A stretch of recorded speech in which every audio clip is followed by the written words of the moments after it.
from day 25 to day 28, we'll work on the notion of team building, rules, the usefulness of feedback, and what makes feedback critical in the development of your project. As you're finishing your first story, you may want to write another already. And this training you've received may entice you to start a larger project, a bolder project maybe, a greater project on your second book, third book, fourth. Same applies for stories, a series of games, or an animated series. You may want now to develop something larger than one book. And in order to do so, you'll need to gather a team. Each of your teammates will have different roles and different function, and we'll apply the logic we've established in this course of functions and role to team building in order for you to understand the different archetypes of team members. In order to find why your productions are working or not, what you can change about them in order to ameliorate them, you'll want to receive a form of feedback. And part of this feedback, and in fact probably the most useful part of this feedback, will come from your team. If you're writing a story with multiple people, you'll have the advantage of having a diversity of perspectives. However, feedback is not limited to your teammates only, and you'll want to receive feedback from your public. It is the other main kind of feedback. So you want to have inner feedback coming from your team, and outer feedback coming from your public. And in order to estimate if this feedback is useful, we'll present you a set of questions, a set of themes you'll want to question your public about, or your public may want to ask you questions about these themes, these topics, since they are the most important in your story. Feedback needs to be focused. Feedback needs to be specific, and it is what will make it most useful. This and implementability. You're asking for feedback. Now, what do you ask? There's a set of 12 questions here you want to ask every time you're judging a story, every time you're trying to analyze a story, every time you want a return, a feedback on your productions, on your project. As per usual, the first set of questions concerns the atmosphere of the story. It's been established fairly early in this course that you want to start with the end of the story, because you want to have a clear orientation on where you're going. So establishing the atmosphere of your story in the last chapter and establishing the atmosphere of your story in the first chapter allows you to create a cycle.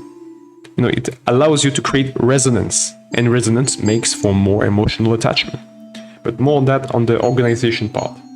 So the questions you want to ask in this section is: how does the atmosphere evoke you in the first and the last chapter, the rest of the story?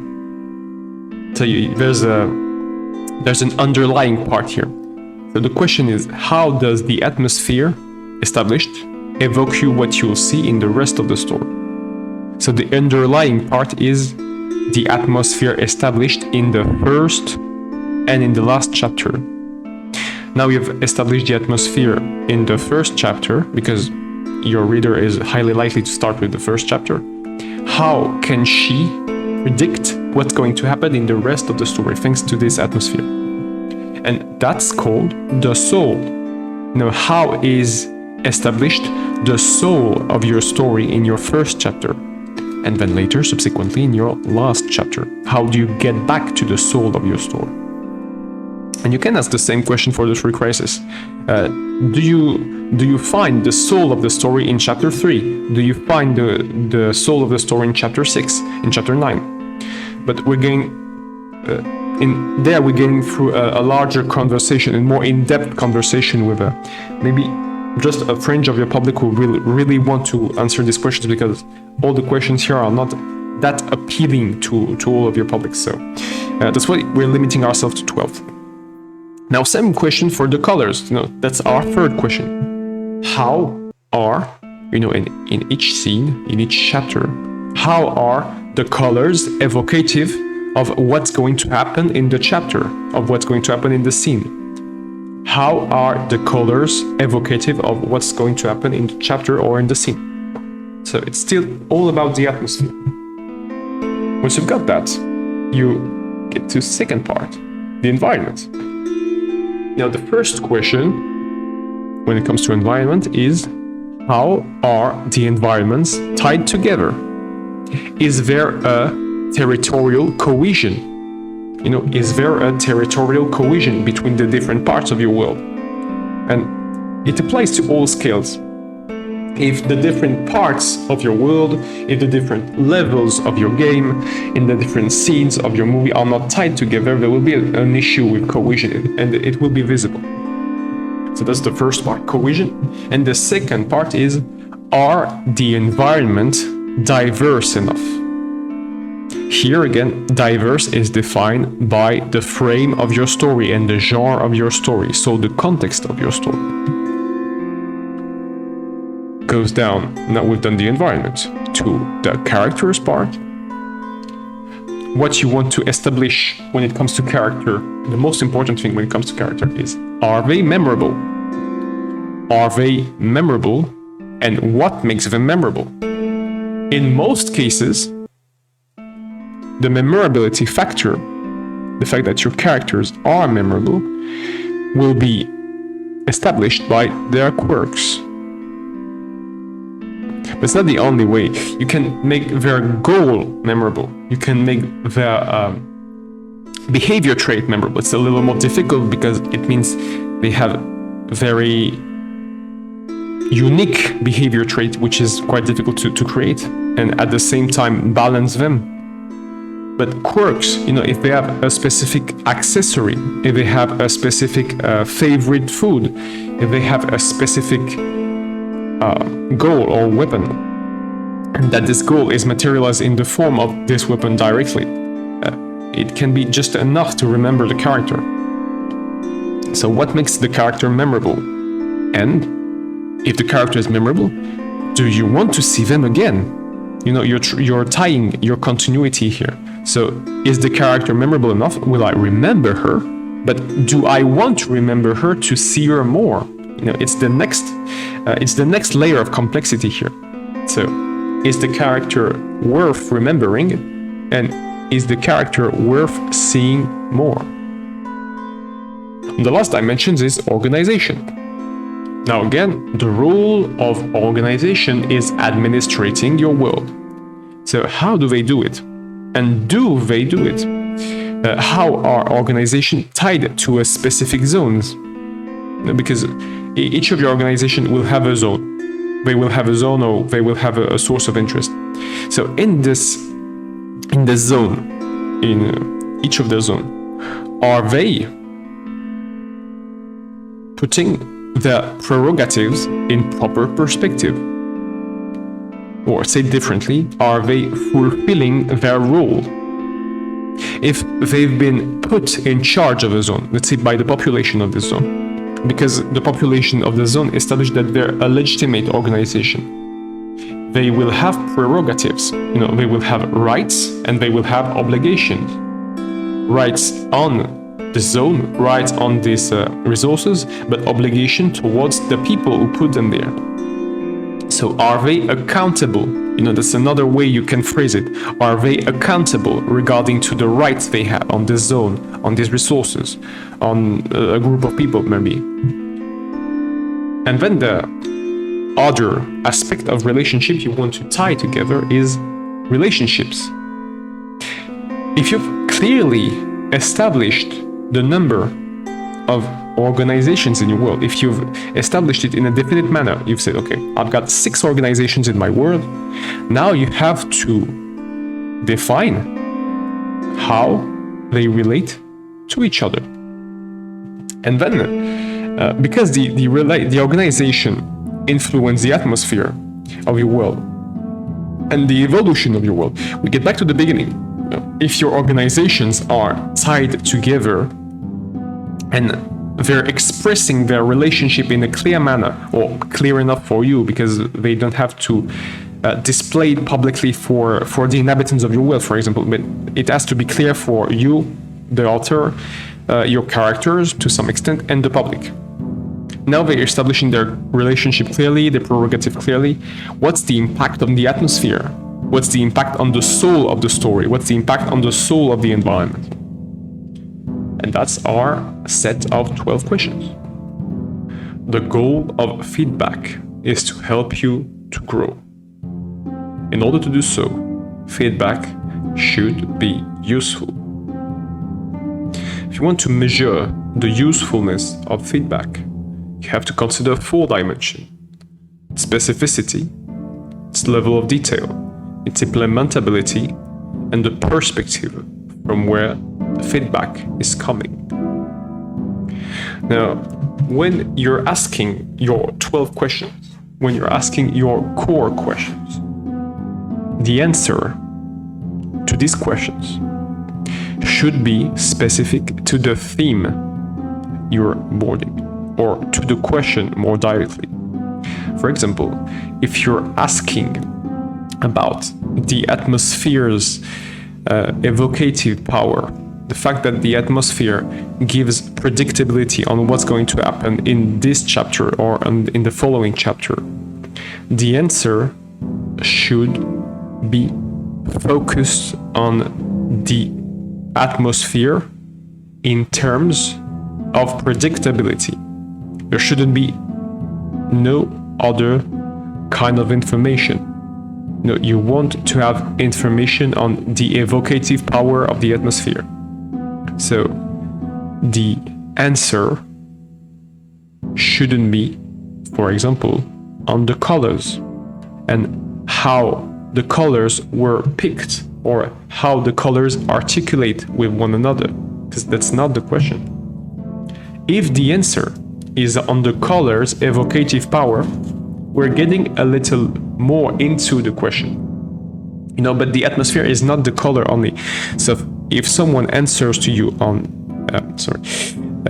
if the answer contains a part on the evocative power of the colors is just one fringe of what the atmosphere is. So it's an incomplete answer. And we get to the next problem with that. The answer should be detailed enough. Now, the type of feedback you'll want every time is a procedure. Every time someone estimates, someone establishes, or someone judges that you should change something in your story, ask for a procedure. Now, how detailed should this procedure be? Well, you'll want an answer in 3 to 5 steps. We get back to the atmosphere and the evocative power of the atmosphere. If the answer contains the color parameter, it's a correct fraction of the answer. This fraction will be useful to you because now the person is talking about the color dimension of the atmosphere. But that's not enough. You need more on the atmosphere as a whole. For example, if you're presenting the first environment, how does light act on this first environment? Who are the inhabitants of this first environment? These are also essential steps, to correct, essential dimensions, essential layers to correct if your atmosphere hasn't been established properly. So imagine an answer coming from a fringe of your public, which are a challenger, for example. They want you to establish the atmosphere properly. So in another way, better than what you did. And they get to you with the following remarks. Okay, the colors aren't the colors which would define the atmosphere the best. Okay, which color would define the atmosphere better? And they propose you a set of color, 1, 2, a combination of multiple colors. Okay, that's one thing. Now you have to change also the dimension of the light. They tell you, okay, light hasn't been used properly. Okay, what do you mean by properly? And they indicate you that, for example, light, since it is a world with multiple suns, for example, or it is a world where the days are shorter, light should have a greater impact on the first chapter and subsequently the whole story. Okay, now you know that your days are, let's say, 5 hours long, and the rest, if you're working on a 24-hour basis, the rest of the day is night. The rest of the daily duration is night. Okay, light should have a greater impact. That's true. That's a remark that will be useful to you. Now, how do you implement that? Because the ability to be detailed without being able to implement, and I remove the avatar of detail here just for the sake of that part of the example, the ability for criticism, for feedback to be detailed without being implementable makes it immediately useless. No, because you can't implement it. Now, how would that person? Because you have two questions to ask if you want to know if an advice is implementable. You want to ask your public, you want to ask your partner, you want to ask your team member, what is the purpose of this change, and how different is it really? So, said in another manner, they want to change a part of your story. Okay, now you ask them, how would you make it different, or how is it different enough to be justified? And then, what's the purpose of this change? If we get back to establishing the atmosphere and the environment of a world, we know that atmosphere and environment, if we synthesize them, compare at least 5 dimensions, and we'll limit ourselves to 5 dimensions here because we estimate that 5 steps are enough when it comes to delivering detailed feedback. So the 5 dimensions we'll consider here are colors, light, inhabitants, resources, and limits. Okay, out of these 5, which ones are established properly? Are the colors established properly? According to our challenger, they're not. Is light used in a proper way? According to our challenger, again, not really. Are the species and inhabitants of this world defined properly? Are they diverse enough, for example? Well, your challenger established that yes, they are. They're diverse enough. For example, you have 10 different species, and between chapter 1 and 10, they have the same amount of presence on screen. So you had the time to establish the diversity properly, and you did. Okay. Now, what about the resources? Well, we had an insight on organizations and how the organization intend to gather resources. So you establish the roles of the organization, the goals of the organization, and why they want those resources. So, well, that's fair, that's fine. The resources are just finally established. What purpose they serve in the story and why they're here in this world. Now comes to the last part, and maybe the most problematic part, with the atmosphere. And these are the limits of your world. Are the limits of your world properly established? Now, that's a question of scale. And when it comes to scale, we want to shift to perspective. That's the last part.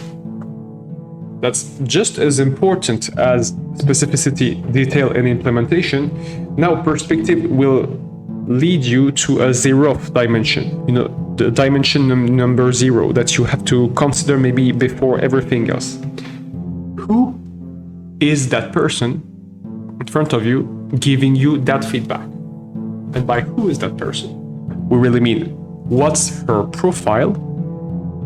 So in terms of profile, we've established earlier that people may be more attached to the story, people may be more attached to the world, people may be more attached to the relationships, people may be more attached to, attachment, and the closure of your story. People may want to challenge your story, people may want to challenge your character, they may want to cooperate with your characters, with you. They may want to accompany you. They may want to ponder on these stories, on the themes. You have multiple type of interests to consider here. But let's limit ourselves to these 8 type of interests.